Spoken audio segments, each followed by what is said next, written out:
About that, George, in the next half hour. Okay, Rob, thanks very much. For the race for president now, your voice, your vote.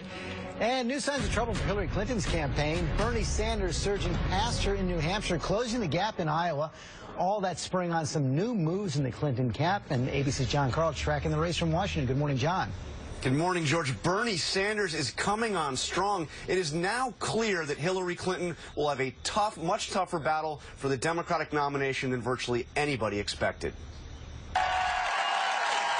Hillary Clinton is campaigning hard. With your help, we'll get there, okay? Spending part of her Labor Day weekend in Newton, Iowa. My voice is a little raspy, but don't let it bother you. She's not just losing her voice this morning, she's also losing momentum.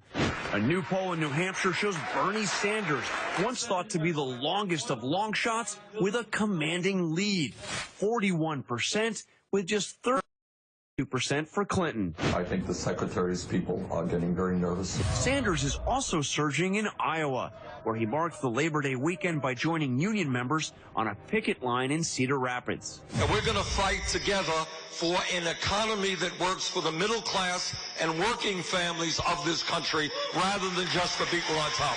Not long ago, Clinton was trouncing Sanders in Iowa by 24%.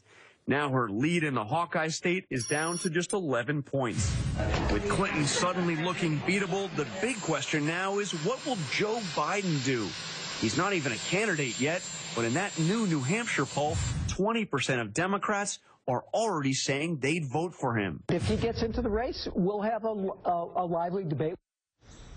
Hillary Clinton is also struggling against potential Republican opponents. In those two new polls, George, Donald Trump beats her in Iowa and is virtually tied with her in New Hampshire, and Jeb Bush easily beats her in both states. And she took them all on over the weekend. Okay, John Carl, thanks very much. All right, George, now to that humanitarian crisis unfolding right now. Thousands of people